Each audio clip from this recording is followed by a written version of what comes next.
Gente, a gente teve aí nas últimas semanas uma série chamada Ser Igreja. A gente vem refletindo sobre isso desde o começo do ano, desde o primeiro domingo do ano. A gente tem falado aí a partir de alguns verbos que foram testemunhar, acolher, cuidar, servir, reunir e pertencer. Logo depois dessas 6 semanas que tivemos falando sobre isso, nós tivemos aí uma espécie de intensivo prático aí, que foi o período do retiro. Durante a última semana aconteceu de tudo que se acontece num retiro, inclusive a chuva na última noite, o pessoal tendo que correr para desmontar a barraca de madrugada, carregar a barraca montada com mala e ventilador dentro ligado. Não sei se vocês já viram isso, mas nós experimentamos esse tipo de coisa. Foi um período muito bom, muito agradável. Alguns irmãos, assim como eu, voltam lesionados, com o pé machucado. Acabou de entrar um aqui agora, mas a gente teve um período muito interessante. Só que a seguinte pergunta fica para nós a partir de tudo isso: e agora? Agora que a vida voltou ao normal, entre aspas, como é que a gente age? Como é que nós somos igreja depois de todo esse tempo de reflexões teóricas? Como é que nós somos igrejas depois de todo esse tempo que passamos juntos durante o retiro? Como nós reagimos a tudo isso? O que fica de toda essa série? De tudo que nós conversamos, de tudo que nós falamos, de tudo que nós pensamos a partir das Escrituras sobre o que é ser igreja? Como é que isso se evidencia na prática?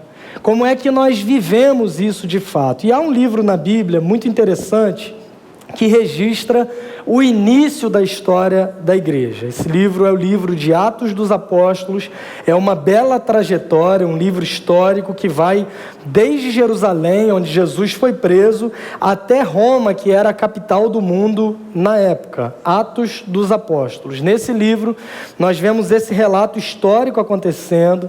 As bases teóricas sobre o que é ser igreja, elas foram estabelecidas. Esses irmãos tiveram uma espécie de intensivo também prático, porque em Atos capítulo 2 vai narrar que eles viviam juntos no templo e de casa em casa. O texto bíblico vai dizer que eles perseveravam juntos na doutrina dos apóstolos, na comunhão, no partir do pão e nas orações. Eles tinham ouvido sobre o que é ser igreja, eles tinham ouvido o próprio Jesus dando instruções práticas para eles, eles começaram a vivenciar isso, mas de repente chega um período de mudança, uma chave de virada, que uma virada de chave acontece com essa igreja, porque o evangelho começa a alcançar os diferentes. A mensagem de Jesus começa a sair dos portões de Jerusalém. Eles tinham até então uma teoria sobre o que é ser igreja, mas agora eles estão vivendo um momento ímpar, e é sobre esse momento que eu queria pensar um pouco hoje com você. O livro de Atos dos Apóstolos nada mais é do que a igreja dando continuidade à missão do próprio Deus, evidenciada por Jesus, que é pregar o Evangelho. A boa notícia de que Deus reconcilia consigo pecadores por meio da fé em Jesus.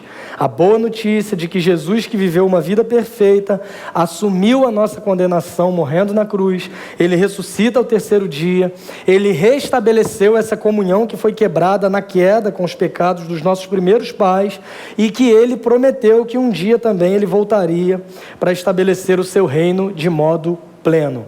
Eles estão vivenciando essa notícia. Essa boa notícia, para eles, não era simplesmente uma notícia, mas eram fatos que estavam acontecendo diante dos seus olhos. Quando nós falamos que Jesus morreu, ressuscitou, subiu aos céus, para nós é a grande notícia do Evangelho. Para eles, além disso, eram fatos que eles tinham acabado de ver, acabado de presenciar.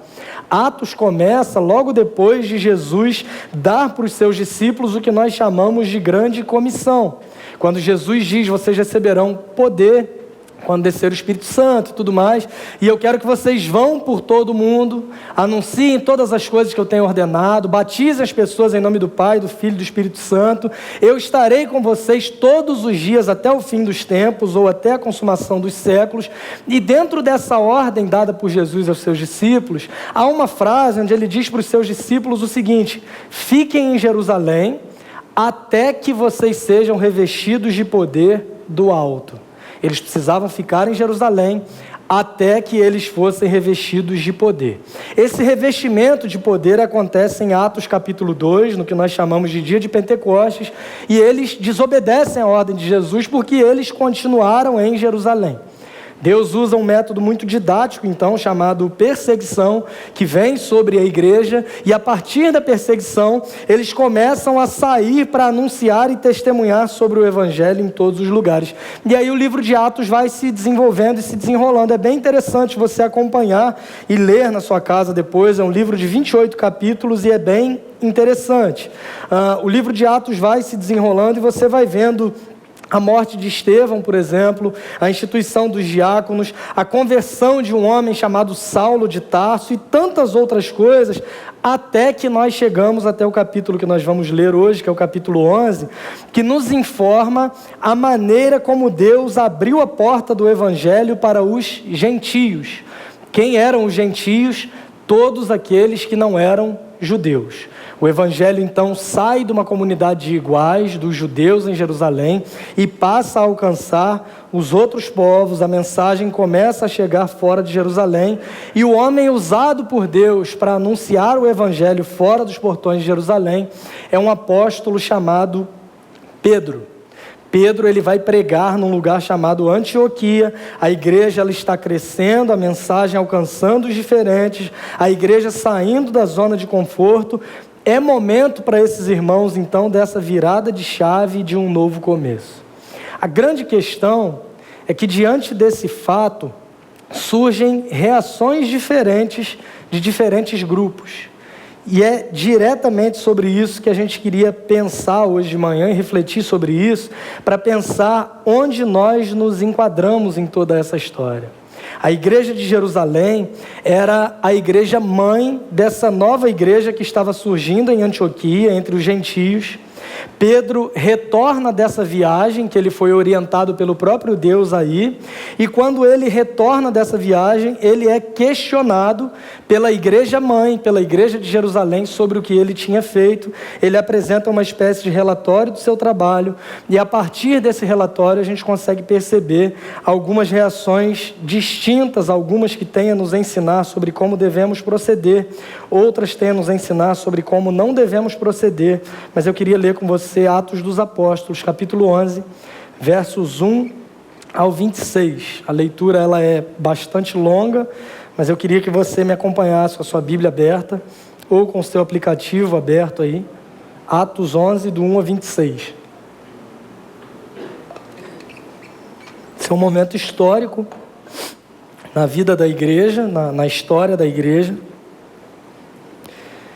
Então, quando a gente está lendo esse texto, Pedro já tinha ido, ele já tinha pregado na casa de um homem chamado Cornélio, e quando ele retorna, está acontecendo isso. Esse texto é o retorno de Pedro e a conversa que é desenvolvida a partir desses acontecimentos. Atos 11, a gente vai ler do 1 a 26, e o texto diz o seguinte: os apóstolos e os irmãos de toda a Judéia ouviram falar que os gentios também haviam recebido a palavra de Deus.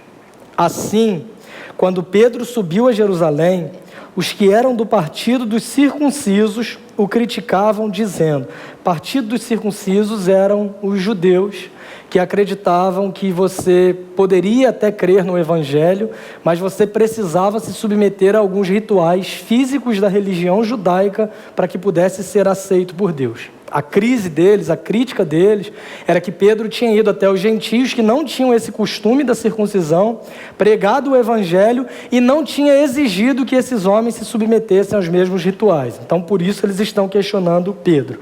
E aí nós chegamos no verso 3, dizendo que esses homens estavam criticando Pedro, dizendo: você entrou na casa de homens incircuncisos e comeu com eles. Pedro, então, começou a explicar-lhes exatamente como tudo havia acontecido. Eu estava na cidade de Jope, orando, caindo em êxtase, tive uma visão. Vi algo parecido com um grande lençol sendo baixado do céu, preso pelas 4 pontas e que vinha até o lugar onde eu estava. Olhei para dentro dele e notei que havia ali quadrúpedes da terra, animais selvagens, répteis e aves do céu. Então ouvi uma voz que me dizia: levante-se, Pedro, mate e coma. Eu respondi: de modo nenhum, Senhor. Nunca entrou em minha boca algo impuro ou imundo. A voz falou do céu segunda vez: não chame impuro ao que Deus purificou. Isso aconteceu 3 vezes e então tudo foi recolhido ao céu.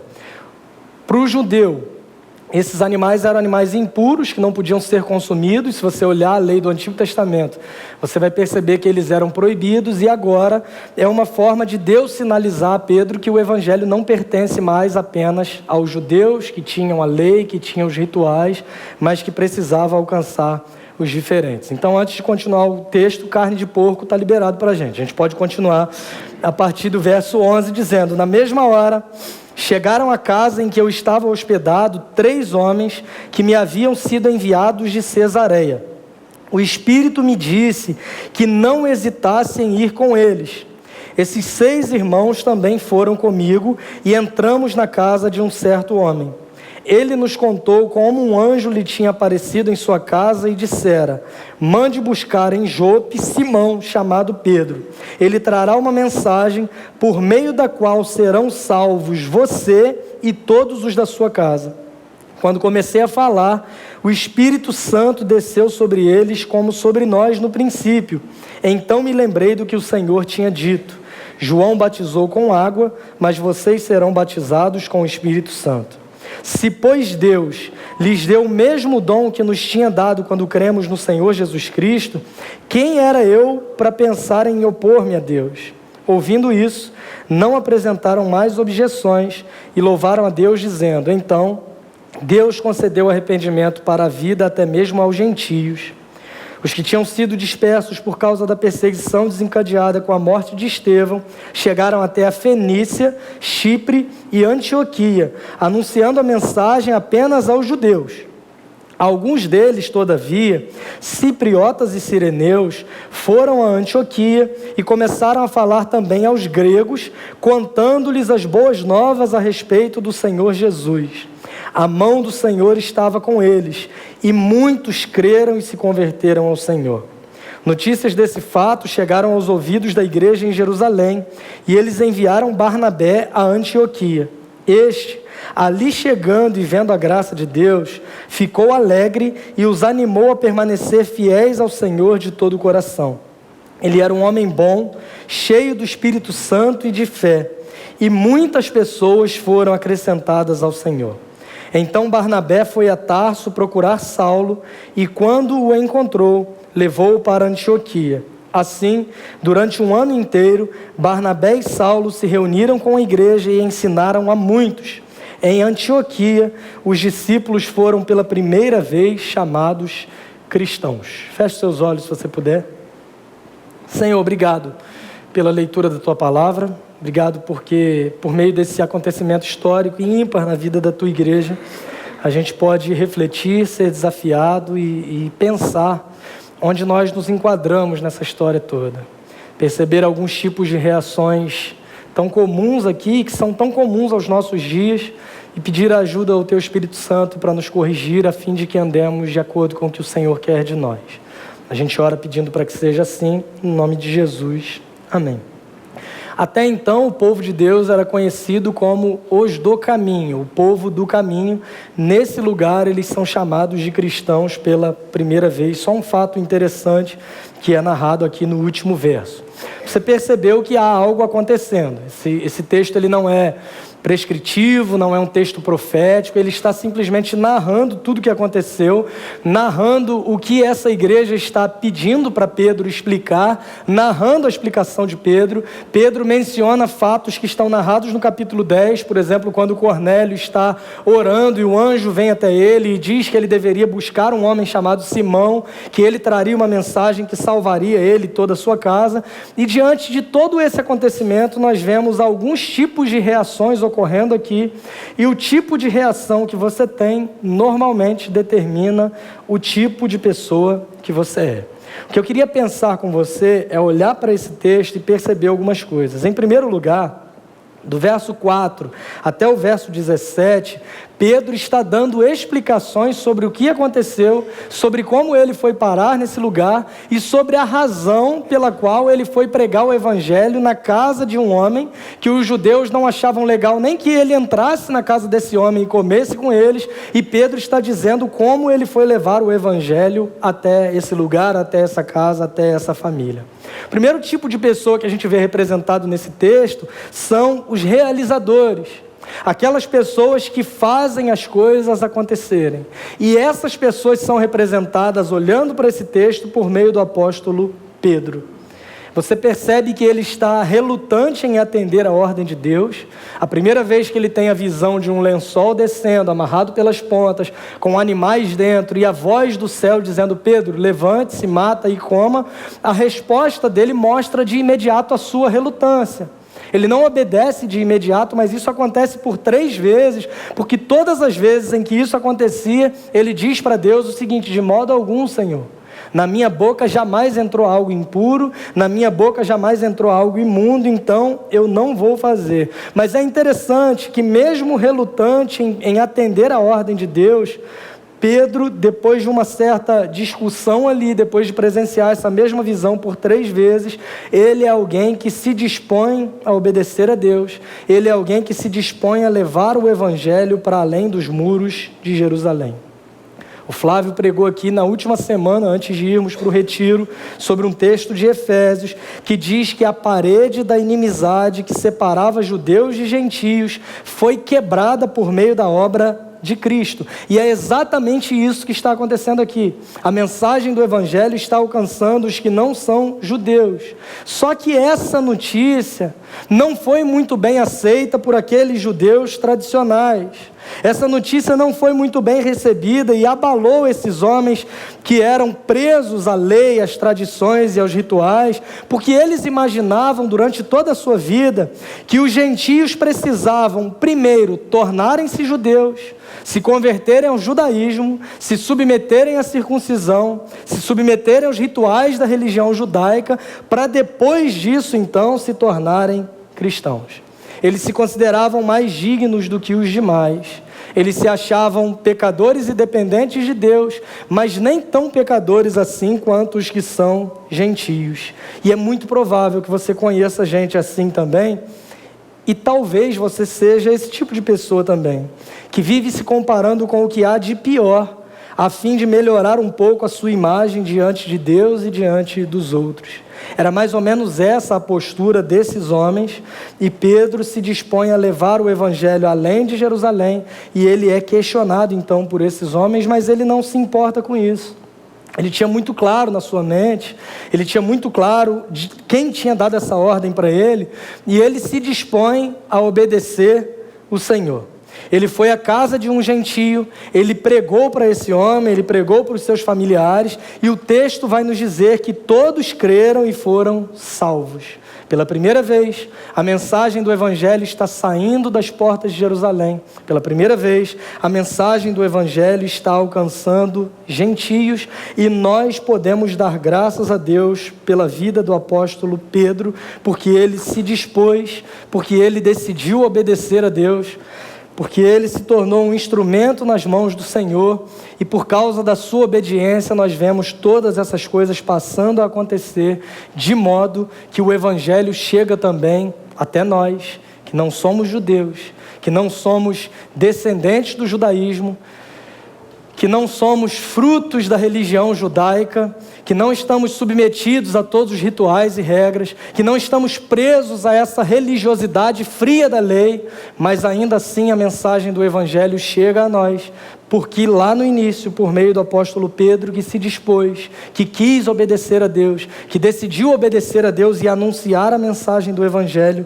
todas essas coisas passaram a acontecer. E é interessante que você vê claramente uma promessa de Jesus sendo cumprida, porque quando ele diz para os seus discípulos que eles receberiam poder quando descesse o Espírito Santo, ele diz para os seus discípulos que a partir disso eles se tornariam suas testemunhas, tanto em Jerusalém, como em toda a Judéia e Samaria e até os confins da terra. Nesse contexto, Antioquia, mas nós também podemos nos enquadrar nos confins da terra a partir de onde essa mensagem foi escrita. Saiu de Jerusalém, alcançou a Judéia, alcançou a Samaria e chegou até nós. Pedro representa então essa pessoa que faz as coisas acontecerem.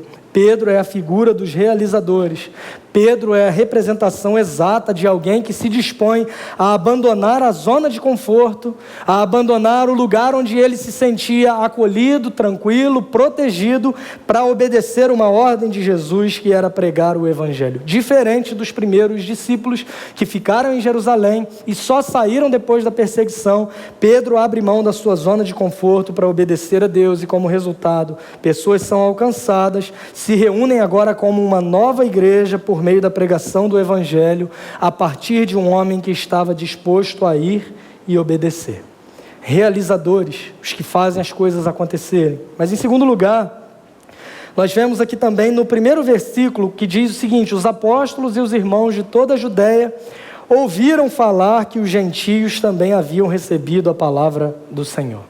Do mesmo modo que há os realizadores, do mesmo modo que há as pessoas que fazem as coisas acontecerem, nós vemos aqui também os ouvintes, aqueles que simplesmente ouvem sobre o que está acontecendo, que são os irmãos na Judéia, Atos capítulo 11, verso 1, que nós acabamos de ler. E é bem interessante que o ser ouvinte aqui não significa um ouvinte indiferente, alheio ao que está acontecendo, mas é, na verdade, o ouvinte com uma predisposição a criticar o que Deus está fazendo. Você percebe isso quando você segue nos próximos versos, que no primeiro vai dizer que eles ouviram falar que os gentios haviam recebido a palavra de Deus, mas no verso seguinte, que é o verso 2, vai dizer que quando Pedro subiu a Jerusalém, os que eram do partido dos circuncisos o criticavam, dizendo: você entrou na casa de homens incircuncisos e comeu com eles.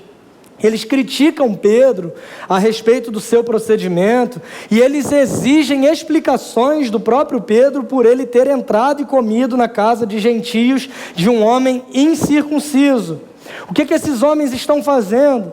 A mensagem do Evangelho alcançando os diferentes, e ao invés de eles se alegrarem com o avanço do Evangelho, eles simplesmente ouvem sobre o que está acontecendo e eles respondem com censura, exigindo explicações do próprio Pedro sobre o que ele tinha feito e por que ele tinha feito o que ele fez. Pessoas que se prendiam a elementos secundários e externos e não estavam preocupados com aquilo que é essencial e fundamental. Esse tipo de pessoa é muito comum ainda hoje.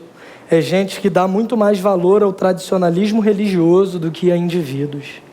É gente que não se alegra. Se você se lembrar, Jesus conta a parábola que nós conhecemos como o filho pródigo, que o filho mais novo saiu, gastou tudo, e quando ele retorna para o pai, a postura do irmão mais velho, que naquele texto, inclusive, é uma crítica que Jesus faz aos judeus, aos religiosos, aos mestres da lei, era uma postura de alguém que não se alegra com o pecador sendo salvo, mas alguém que destila ali toda a sua justiça própria, porque se acha mais merecedor do que aquele que saiu, gastou, esbanjou e agora estava de volta. Essa mesma postura a gente consegue perceber quando a gente olha para esses homens, que ao invés de se alegrarem com o Evangelho alcançando diferentes, que ao invés de se alegrarem com tanta gente que se converteu, Pedro vai dizer isso no seu relato, verso 21, a mão do Senhor estava com eles, muitos creram e se converteram ao Senhor. Eles são incapazes de se sentirem alegres com isso, porque eles estão preocupados com os seus rituais, com a sua religião, com a sua lei, com o seu tradicionalismo. Não é tradição, é com o seu tradicionalismo. Alguém diz que a grande diferença, porque a tradição é uma coisa boa, e alguém diz, se não me engano é Charles Swindoll, em um dos seus livros, ele vai dizer que a tradição é a fé viva dos que já morreram, enquanto o tradicionalismo é a fé morta dos que ainda vivem. Eles estão destilando ali todo o seu tradicionalismo religioso, que prioriza todas as coisas em detrimento das pessoas que estão sendo alcançadas. É gente que valoriza mais o ritual do que o Evangelho sendo anunciado. É gente que tenta colocar Deus num padrão e imagina que Deus não é capaz de amar aquelas pessoas a quem eu rejeito ou eu não consigo amar. São aquelas pessoas que não são agentes para fazer a obra de Deus. Elas apenas ouvem com censura sobre o que está acontecendo. Meu irmão, minha irmã, A igreja, desde o seu início, é uma comunidade de pessoas diferentes. Não tente padronizar o que Deus pode fazer baseado no teu gosto pessoal ou no teu gosto religioso. Esses são aqueles que apenas ouvem sobre o que está acontecendo e tentam censurar alguém que estava obedecendo o próprio Deus. A defesa de Pedro nessa conversa é dizer que foi o próprio Espírito Santo que o impeliu a ir. Foi o próprio Deus quem mandou.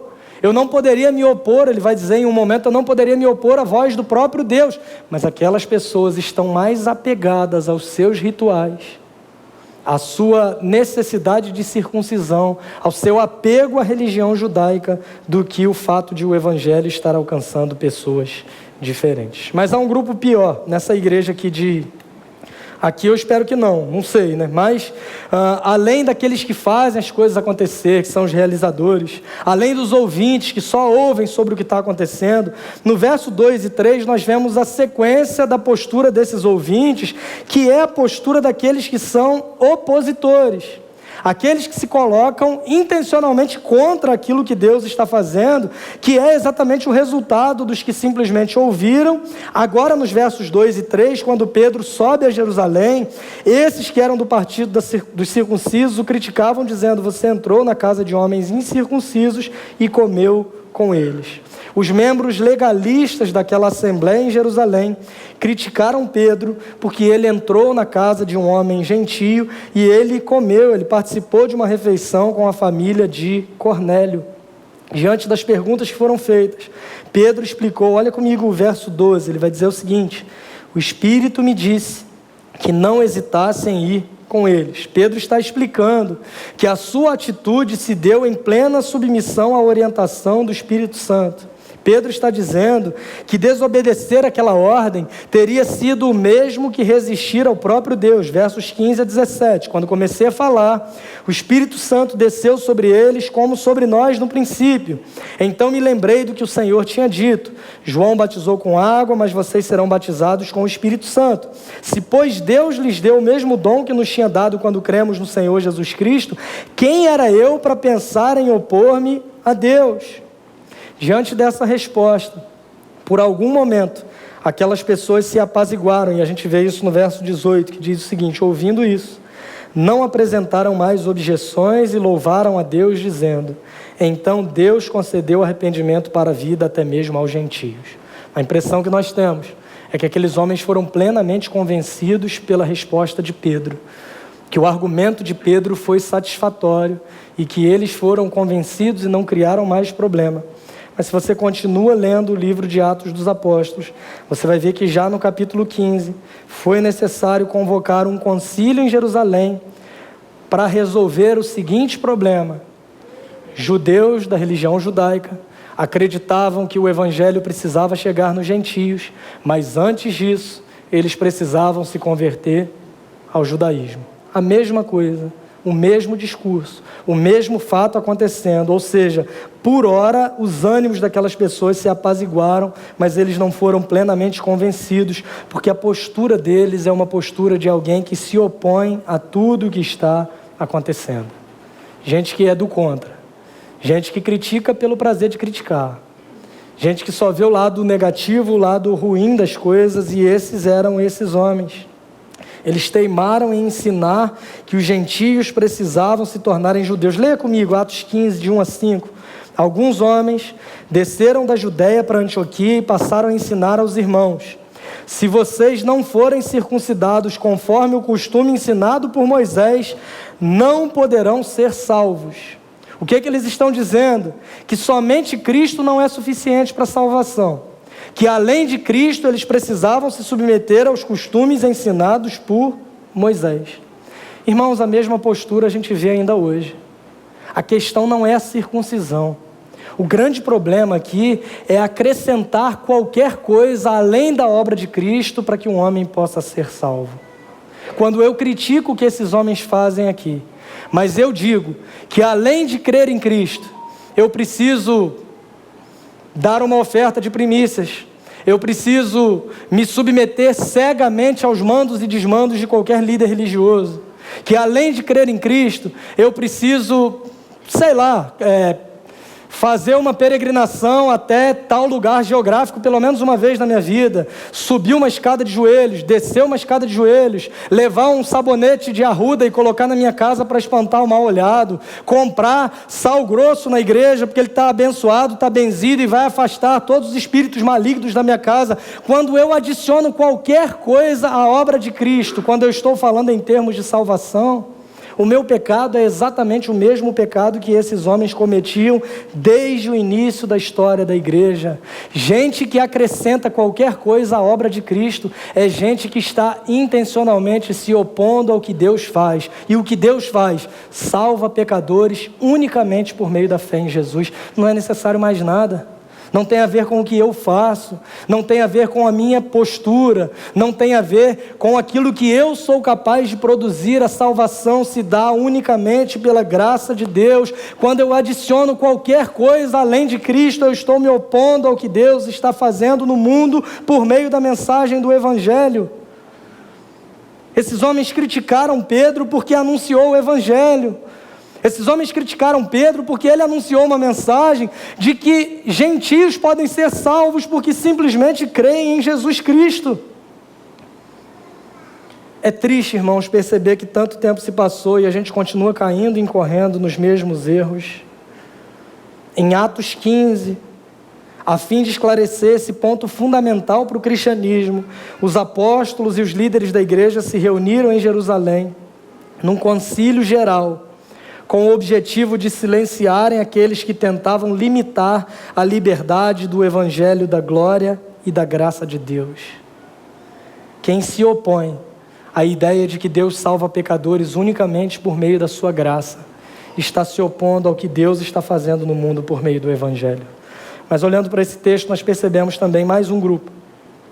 Não são os que colocam a mão na massa efetivamente, não são apenas os ouvintes censuradores, não são os intencionalmente opositores, mas são o que nós poderíamos chamar de cooperadores. Aqueles que ajudam, aqueles que se dispõem a fim de que as coisas aconteçam.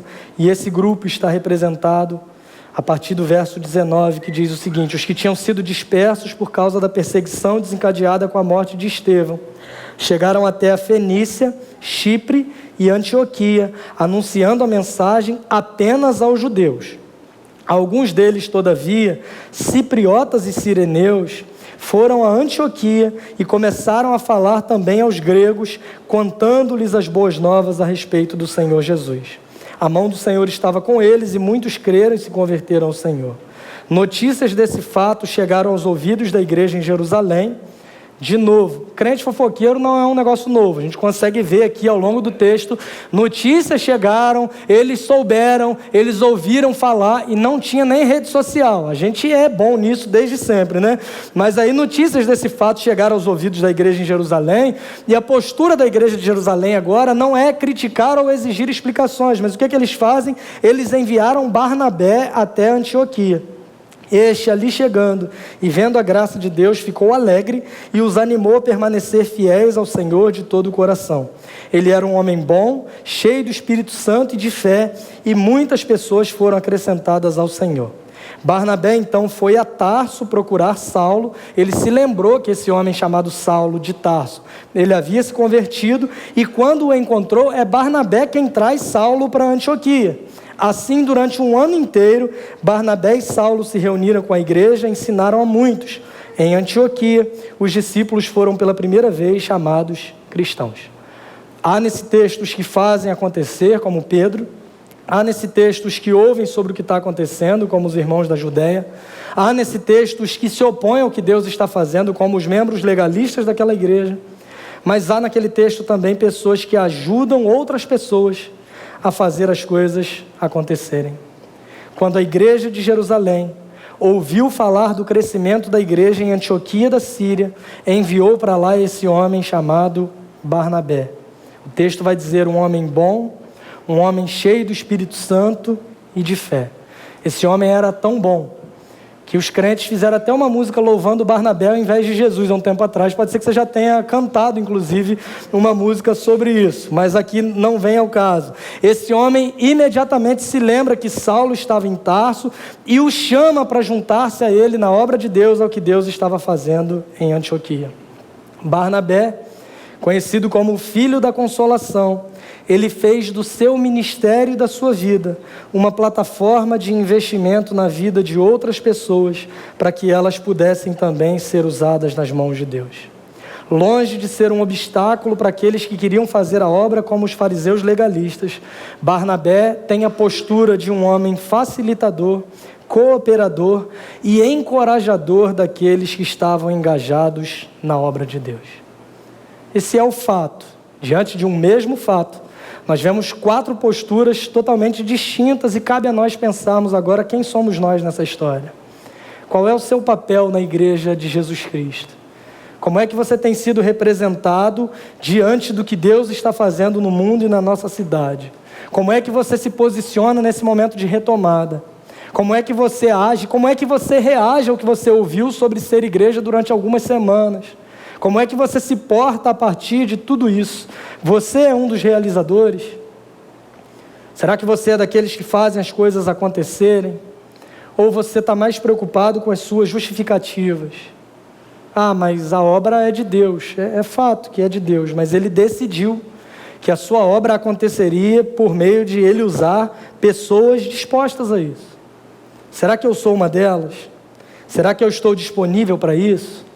Ou eu sou aquela pessoa que acha que a minha missão pode ser terceirizada? Ah, nós já pagamos um pastor para isso, ele que se vire. Já tem líder de GPS, a igreja tem até presbítero, tem um monte de igreja batista que não tem, fala contra, aqui tem até presbítero, então para que eu vou me preocupar com isso? Por que eu preciso me envolver? Se você é esse tipo de pessoa, se arrependa, se coloque como instrumento nas mãos do Senhor e seja usado por Ele a fim de que as coisas aconteçam. Pode ser que você se enquadre mais na postura dos ouvintes. Ah, eu sou um daqueles que apenas escuta meio ressabiado que as coisas estão acontecendo e a sua postura talvez seja assim, bom, vamos ver onde isso vai dar, né? Dependendo de como as coisas acontecerem, eu vou ficando ou não. Se a igreja me agradar com as suas programações, eventos e tudo mais, porque a mentalidade de muita gente, desses que só ouvem sobre o que está acontecendo, é uma mentalidade unicamente de consumo. Eu sou um consumidor que eu me envolvo com a igreja à medida que ela atende às minhas expectativas. É gente que não está preocupada em se oferecer para servir. É gente que quer ser servida e quer que todo mundo se desdobre para agradá-la. Essa é a postura desse tipo de pessoa e vai ouvindo só sobre o que está acontecendo sem se envolver. Eu só passo a contribuir financeiramente se a liderança da igreja investir naquilo que eu acho interessante. Ou é gente que foi tão abusada em todos os sentidos, espiritualmente, no sentido espiritual da coisa, em todos os sentidos financeiro, de frequência na igreja, de liderança insensata, é gente que chega ferida, machucada e foi tão maltratada ao longo da vida, que agora vai para um outro extremo. Ah não, se eu era exigido de estar na igreja de segunda a segunda, e agora eu compreendi que eu sou salvo pela graça de Deus, beleza, você foi salvo pela graça de Deus, mas como é que você responde a isso? Por meio do seu serviço, da dedicação do teu tempo, do teu talento, do teu dinheiro, dos teus recursos e tudo mais. Mas às vezes a pessoa sai tão maltratada porque foi espiritualmente abusada ao longo de anos, que ela vai para um outro extremo igualmente prejudicial. Ah, exigiam a minha presença na igreja de segunda a segunda. O que eu faço agora? Eu vou na igreja só quando eu quero, quando eu não tenho outro compromisso, quando não tenho absolutamente mais nada para fazer, porque eu não quero me envolver, eu quero só ouvir sobre o que está acontecendo, e eu decido em que ponto eu quero me envolver, em que ponto eu quero deixar de me envolver. É gente que foi tão abusada no sentido financeiro que te obrigavam a pagar dízimo com juros se você atrasasse de um mês para o outro. Vocês estão rindo, mas isso acontece. É gente que te obrigava a dar, além de tantos por cento para a igreja, tinha tantos por cento para o seu líder de célula, tantos por cento para o pastor, para o apóstolo e para a apostila, e vai criando uma série de regras, de coisas que você tem que fazer. E agora essa pessoa que foi tão abusada e ferida, Ela chega na igreja e ao invés de compreender que ela foi salva pelo Evangelho, mas ela precisa responder investindo para que outros sejam alcançados, ela vai para uma postura igualmente prejudicial que é o outro oposto. Eu não confio mais em ninguém, eu não vou contribuir, eu não vou ajudar. E se essa é a tua postura, eu queria te lembrar que Deus não depende de você para absolutamente nada. O privilégio de contribuir é dado a nós. Nós somos convidados por Deus a participarmos, e você querendo ou não, investindo ou não, as coisas vão acontecer porque a obra é de Deus. A questão não é essa. A questão não é medir o quanto você vai dar, deixar de dar, não. A questão é que entender o Evangelho da graça de Deus deve te impulsionar a investir, inclusive financeiramente, a fim de que outros sejam alcançados. Mas a gente transita entre esses extremos, porque a gente não aprendeu a viver em liberdade. É um pássaro que foi criado preso a vida toda numa gaiola, que quando você solta ele fica maluco e morre, porque ele não sabe ser livre. E às vezes a postura de muita gente na igreja é assim. Gente que viveu a vida toda com um jugo, um peso, um fardo sobre os ombros, e na hora que sai, ao invés de usar dessa liberdade para glorificar a Cristo, se prende no jugo às vezes do outro lado, porque não sabe ser livre. Irmãos, foi para a liberdade que Cristo nos libertou. Não usem da liberdade para dar ocasião à carne, é o que Paulo vai dizer aos Gálatas num contexto extremamente parecido. A gente precisa aprender a se envolver e entender que, embora Deus não dependa de nós, o privilégio é unicamente nosso de participarmos daquilo que Ele está fazendo no mundo. Ou você acha que se Pedro não quisesse ir, a mensagem não ia chegar aos gentios? Você acha que Pedro tinha a opção de resistir a Deus, de modo que os planos do Deus supremo, soberano e todo-poderoso dependam da boa vontade de um homem? Não. A história de Jonas está aí para nos ensinar isso desde o Antigo Testamento. Ah, eu não quero ir. Tá bom. Peixinho, vai lá, pega ele. E aí, o que aconteceu? O livre-arbítrio de Jonas foi parar no estômago de um peixe. Olha que negócio interessante. Tem gente que diz que o peixe era arminiano, porque quando Jonas orou e falou, ao Senhor pertence a salvação, o peixe foi e vomitou Jonas. Não sei se isso procede, mas tem gente que diz isso. Deus não depende de nós, irmãos, para absolutamente nada. Nós precisamos nos envolver, entendendo que fomos alcançados por esse Evangelho da graça de Deus, e entendendo que somos chamados por Deus e comissionados a nos envolvermos, a fim de que outros também sejam alcançados.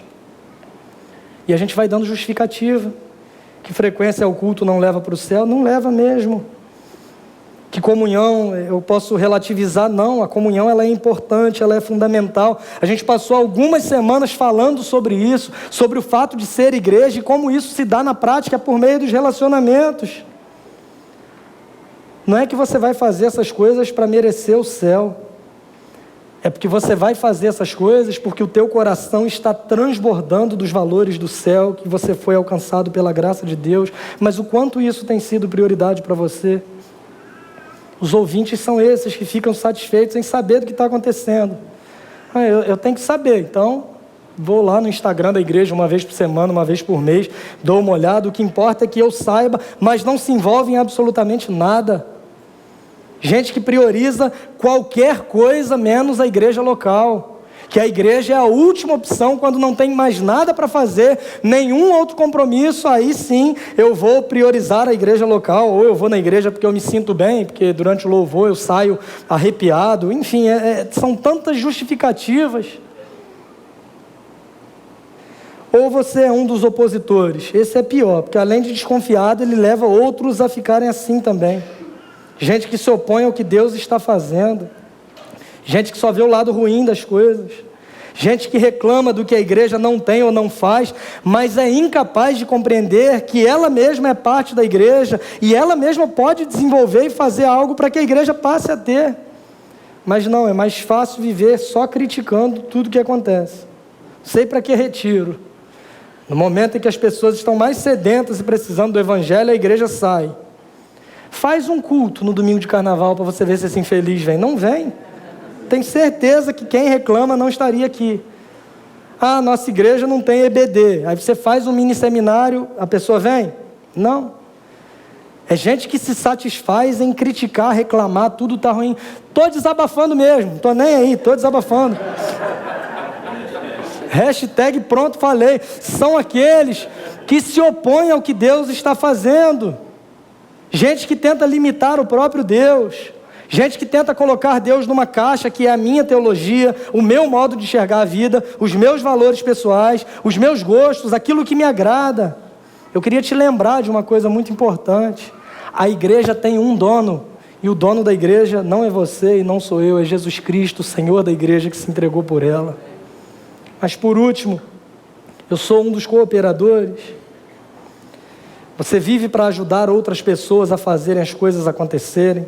Qual é o seu papel na igreja?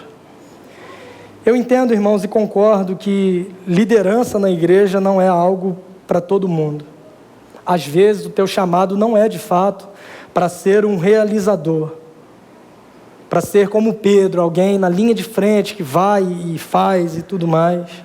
Mas isso não significa que você não tenha um chamado ou uma tarefa a cumprir no corpo de Cristo. Liderança não é um chamado para qualquer cristão. O serviço é. Barnabé não era apóstolo, não estava na linha de frente, mas ele viu uma necessidade, e quando ele percebeu a necessidade, ele se prontificou a ser suporte para aqueles que estavam na linha de frente. Além disso, ele percebe essa necessidade, ele começa a se ver parte da questão ali. Ele se lembra que um homem se converteu, um homem chamado Saulo de Tarso. Não sei se você consegue associar, mas Saulo de Tarso é a mesma pessoa que nós conhecemos hoje como o apóstolo Paulo. Olha a importância que Barnabé tem para a igreja, mesmo não sendo um apóstolo ou estando na linha de frente. O que ele fez? Ele conectou uma igreja que necessitava de um pastor com um homem que foi alcançado pelo Evangelho da Graça, trouxe esse homem para Antioquia, e o ministério de Paulo começa a ser desenvolvido por causa da atitude de um homem simples, cheio do Espírito Santo, cheio de fé, mas um homem que não era um apóstolo ou não estava na linha de frente. Você não precisa de um chamado especial para servir a Deus. Quando você perceber a necessidade, se envolva. Ajude para que as coisas aconteçam, porque chamado às vezes é isso. É enxergar uma necessidade e se colocar à disposição para ajudar. Nós romantizamos demais. Nós tornamos a questão meio mística, assim, né? O ser chamado por Deus. Como é que foi o seu chamado? Um anjo apareceu. Esse avião que está passando, fazendo propaganda. Atenção, Macaé, olha para cima. Deus está te chamando. Sei lá. Passei na rua, tinha um outdoor. No outro dia não estava lá nem o chamado, nem o outdoor. Foi um anjo que botou para eu ver. A gente romantiza demais essas coisas. Mas o mesmo Deus que chamou Saulo de modo sobrenatural, deixando-o cego, mostrando que ele também era igual Jonas, não tinha muita opção de responder ou não responder. O mesmo Deus que chama Saulo, derrubando, lançando por terra, de modo incrivelmente sobrenatural. Esse mesmo Deus, ele chama Barnabé de modo natural. Como é que foi o chamado de Barnabé? Ele ouviu que a igreja estava crescendo, que precisava de apoio, que precisava de ajuda, e ele se prontificou, se colocou à disposição e se encorajou, se envolveu no serviço e foi servir a igreja de Deus e servir o próprio Deus. Você não precisa de coisas extraordinárias para servir a Deus.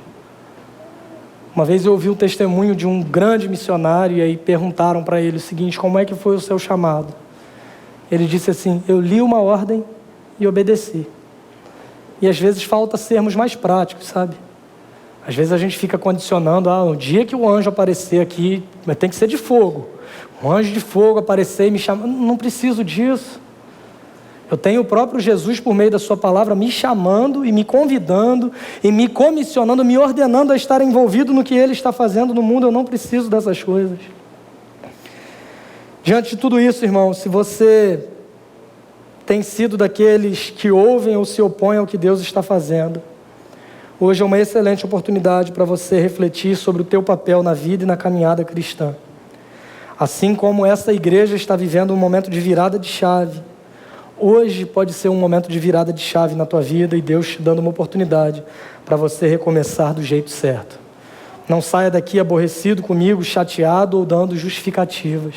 Saia daqui disposto a fazer diferente, a agir de modo diferente, a priorizar a comunhão, a priorizar ser igreja como Deus quer que você seja. Se por outro lado você é daquele que tem feito as coisas, ou tem cooperado, servido a outros para que as coisas sigam acontecendo, que essa palavra seja um encorajamento para que você continue desse modo. Barnabé talvez não tivesse noção de quem viria a ser Saulo de Tarso e do quanto esse homem seria usado por Deus. Pedro talvez não tivesse noção que ele estava pregando para gentios e por meio dessa atitude o evangelho chegaria até nós hoje.